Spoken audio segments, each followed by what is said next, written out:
Hey, welcome back to 1000 Details on another episode and back to some basics, some ideas, some stuff that I do around the studio that I like to share with you guys. And maybe you're already experienced, but it's always cool to remember some stuff, or you're just learning and this might be interesting to you.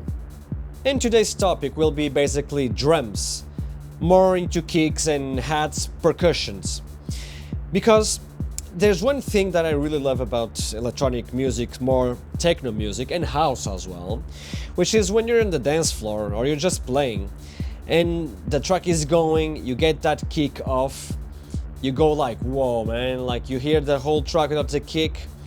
And as soon as the kick comes back, it's instant gratification, joy, everything goes like woohoo, booms, booms, booms, booms.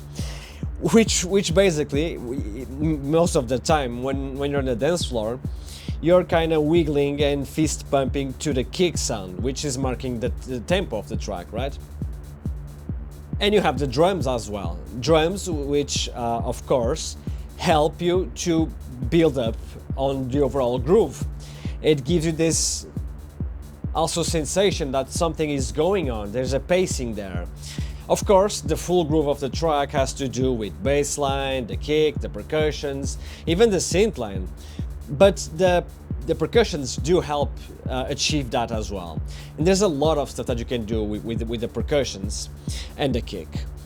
And the idea of this video is that basically I want to show you and explain a little bit more about how do I see this kind of stuff going.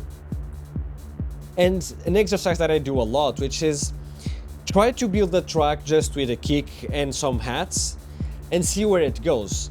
Because it might sound easy, but it's not that easy when you're just having a kick and a hat, or a high, let's call it a closed hat and an open hat, for example, or whatever that is.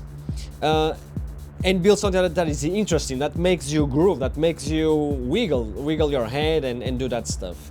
So let's dive into this and let's see what we can get from this. Okay, so here is the setup for today. Something really simple. Battering Ram for kicks from Shakmat, Usher's rig for percussions. In my case, I really love 909 kicks. I don't know why, it's a matter of taste, I think, but the 909 kick for me, it's what makes me move.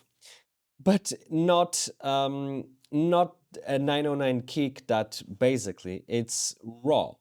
Yes, you can work with a raw 909 kick, but it's much more interesting with any other kick when you actually design it, process it, and then use it. But let's start with here with the Battering Ram from Shakmat, which is a design between Francois from Shakmat and Mark Nostromo. And here you find everything you need to do a proper kick. And what are those things?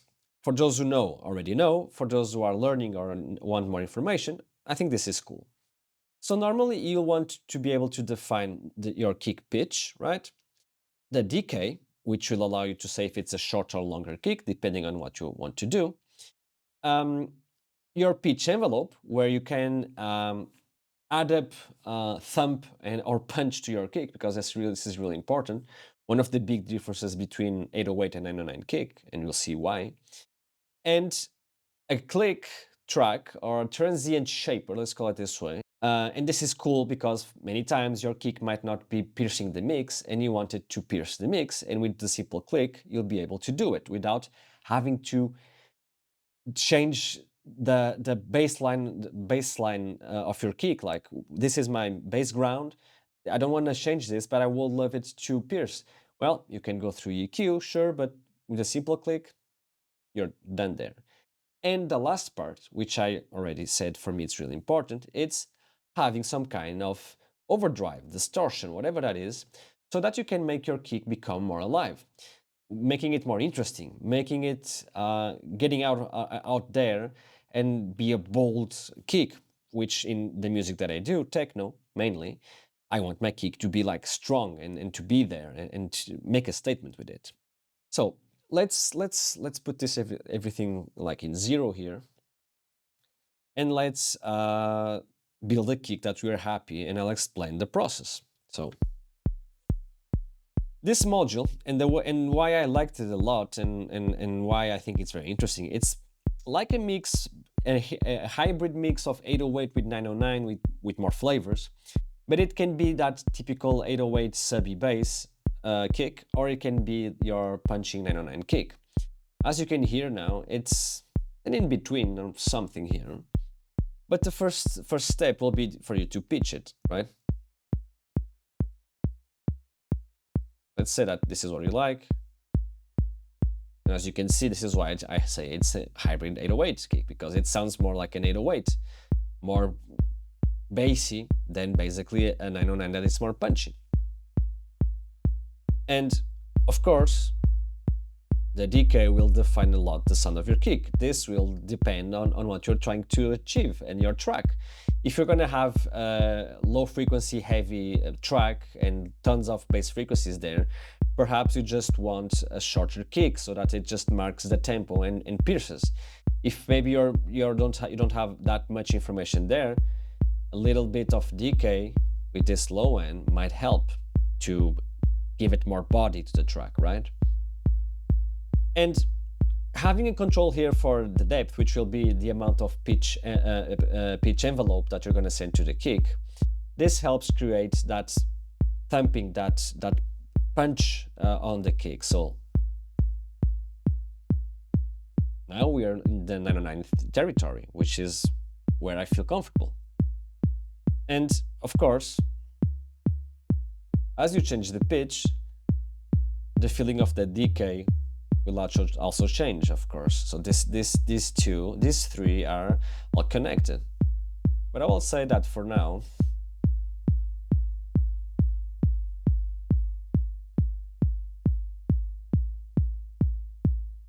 this will be a cool kick, right? And then we have the click. The click is something that helps a lot when you have, like I said, a bass heavy track. And let's do an exercise here, which is I'm gonna just increase my on-air Y, which has a super crazy sub. I'm gonna gain match them, right?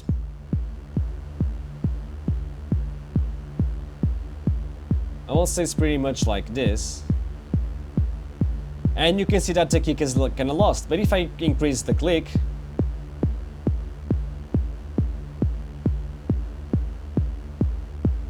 and it's there, marking the pace. It's working.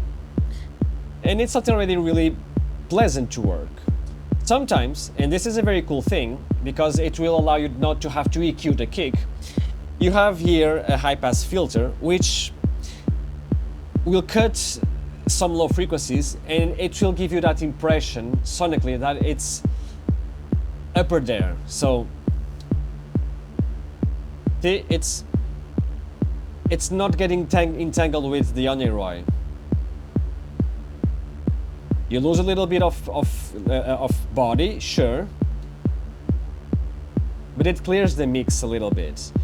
This is something that you go track by track, and it's a matter of taste. Now, the thing that it's lacking here, for me, to make this more alive and interesting, it's drive. And the Battering Ram offers an overdrive circuitry. Yes, it became louder, but at the same time, it's exciting those sound waves. It's making it more appealing.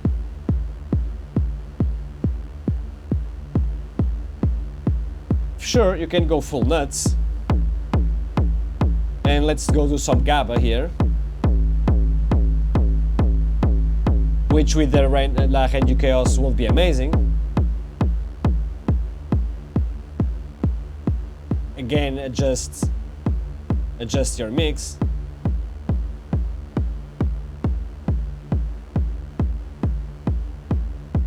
And now it's a matter of taste, a matter of what you want to achieve. And the cool thing here is that you can lock the pitch so that you can go up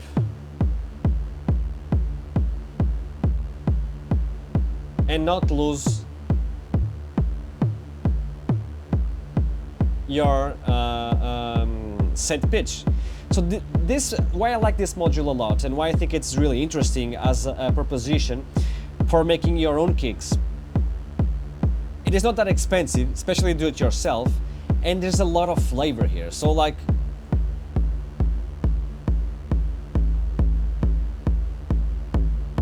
and you want to go even more nuts, there's a second overdrive circuit.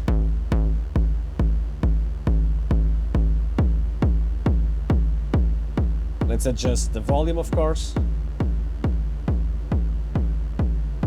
Let's unlock this.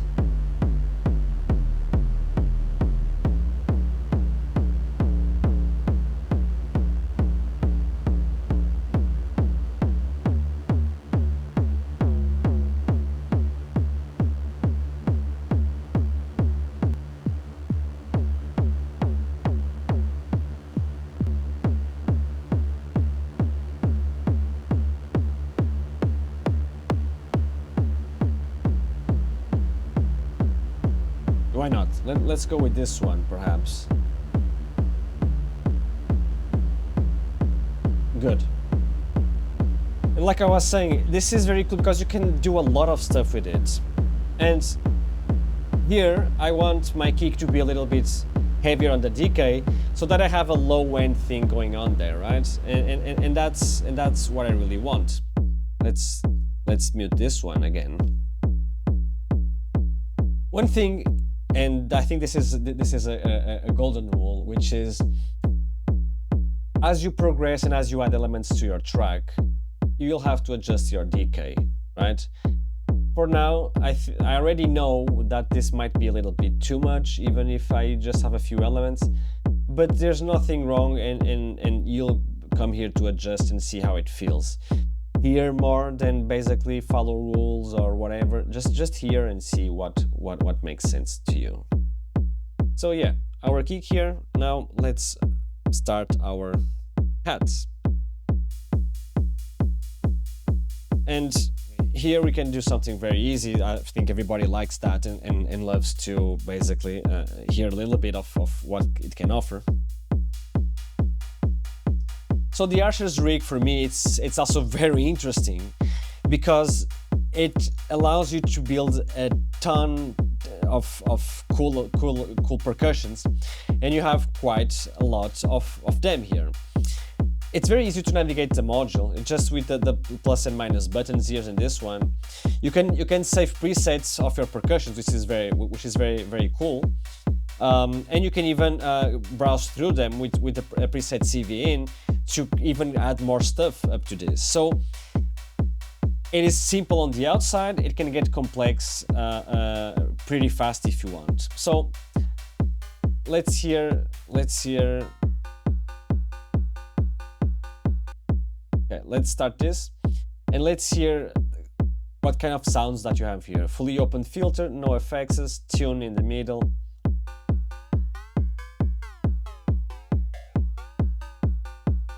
A little bit louder. Kind of metal one.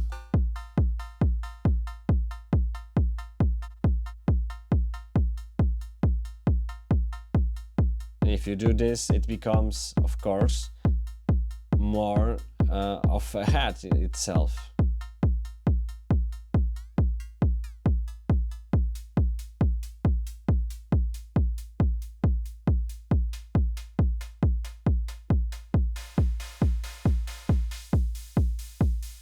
And of course the filter will be your best friend because it will allow you to shape this. And filtering your percussions, it's really important because it will really shape the outcome of that. Another one.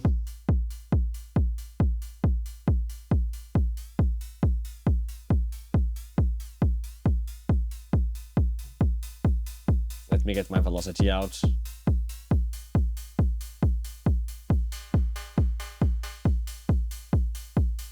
Another one. Noise.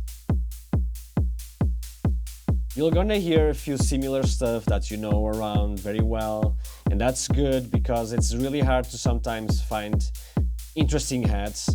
Like like Electron. After all these years, there's not even a good hat inside of that thing. Well, now with the Digiton 2, there's one on another, but still. Nah.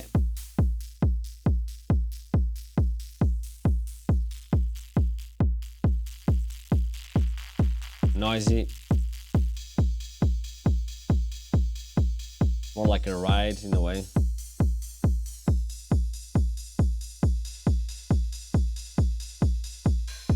Hehe, 909.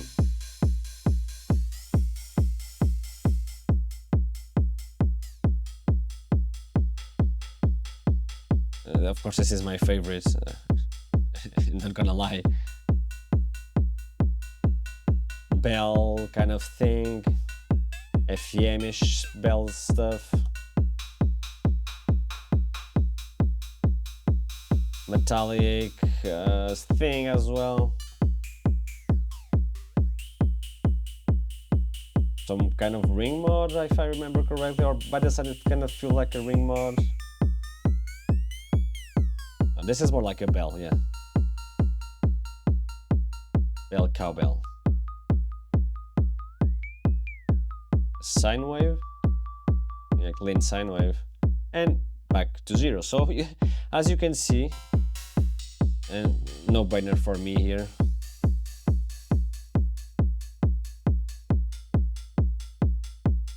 I'm gonna go for this one.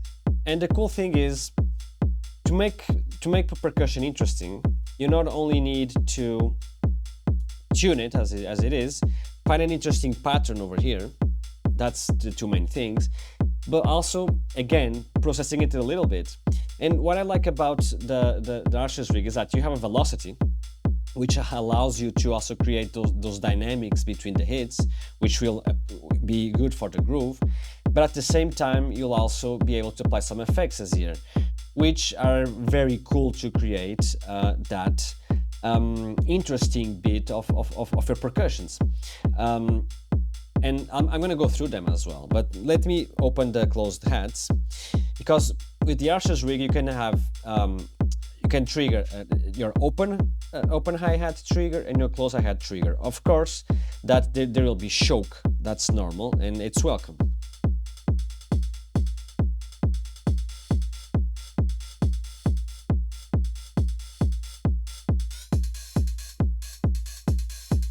And let me apply here velocity coming from here. Okay. Constant.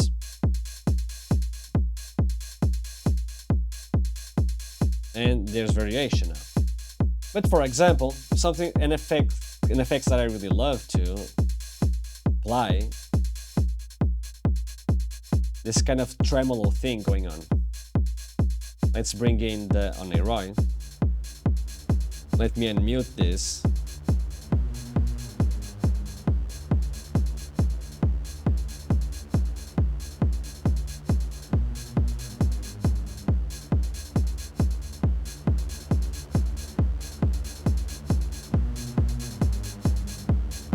Just with this, you already have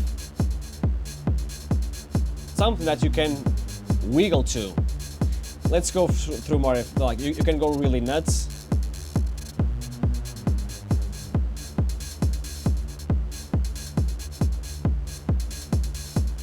And there's like, you can even do something cool, which is, let me go here, slower rate, not as much like this, and let's, for example,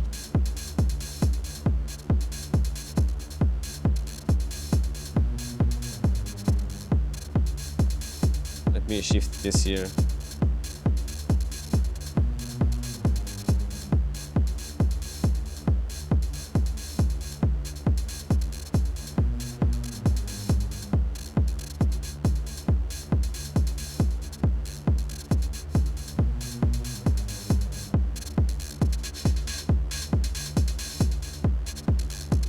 And you have modulation, which is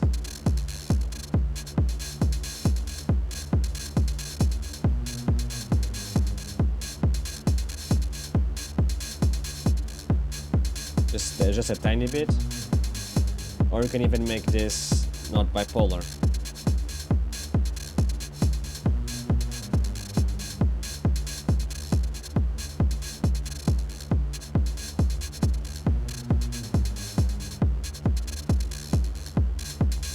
And with just a little bit of modulation, you get even more movement. Some more effects is here. Some of these effects for me work better, for example, on bells and stuff like that.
Sample rate reduction, this one is obvious.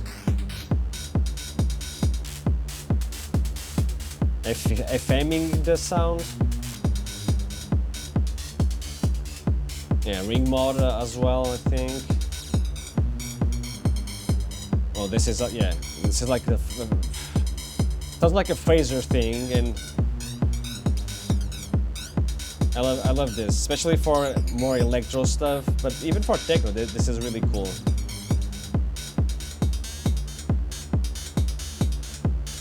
Noise, it's applying noise to some extent. And back to this.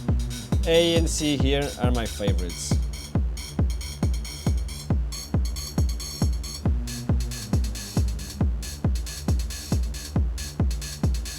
And as I said, just with this, you have something.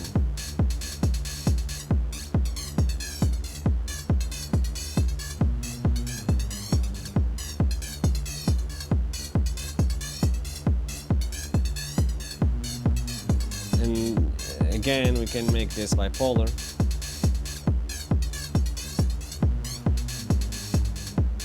Voila! Just with this, with simple controls, you can have a lot of stuff going on here.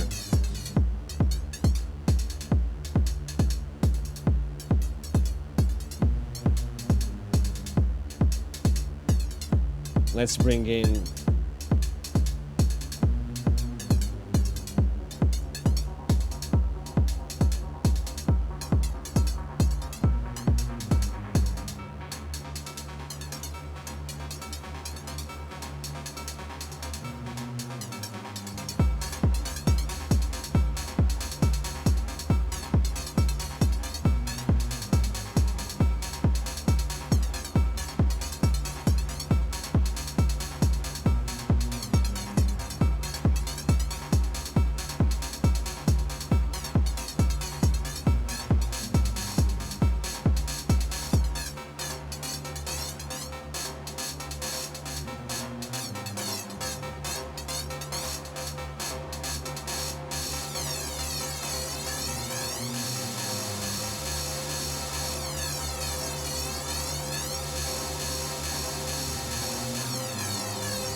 So I hope you enjoyed this video. A little bit longer than usual, but I think there's cool stuff here, and I think showing what I was doing, it's somewhat meaningful. So yeah, that's why I many times like to just build a small system like this and try to find cool grooves, cool ideas, what effects work, what effects don't work. And I haven't even used something here, which is adding external effects like a delay, a reverb for the hi-hats, which will also add up even more to your percussion track. I just wanted to be as simple as possible. So it is a cool exercise. Try to build something with just a kick, a hat, and let's put it this way, a synth line that can go lower and higher in the spectrum, and interweave all those stuff to see where you can go, because that will allow you to then make really simple stuff that sounds really great, and in reality they are very simple. It is not easy at all to sound simple with music. At least I find it that way. Many times you hear a track and you say, oh man, this is so simple, like it really works. But then you go to hear it better and you see that there's a lot of work put there in various, not layers per se, but there's a lot of nuances there going that make it sound so simple but yet so interesting. I hope you enjoyed this one. Catch you soon. If you wish to support my channel and my work, please check out my website 1000details.com. It's my sample presets loop shop. You can find there a lot of well-priced, quite cheap one-shots for drums, presets for synths, loops for all you might imagine and need for your production. You'll find there, and that's it. Like and subscribe if you can. It's highly appreciated. Catch you soon. Bye bye.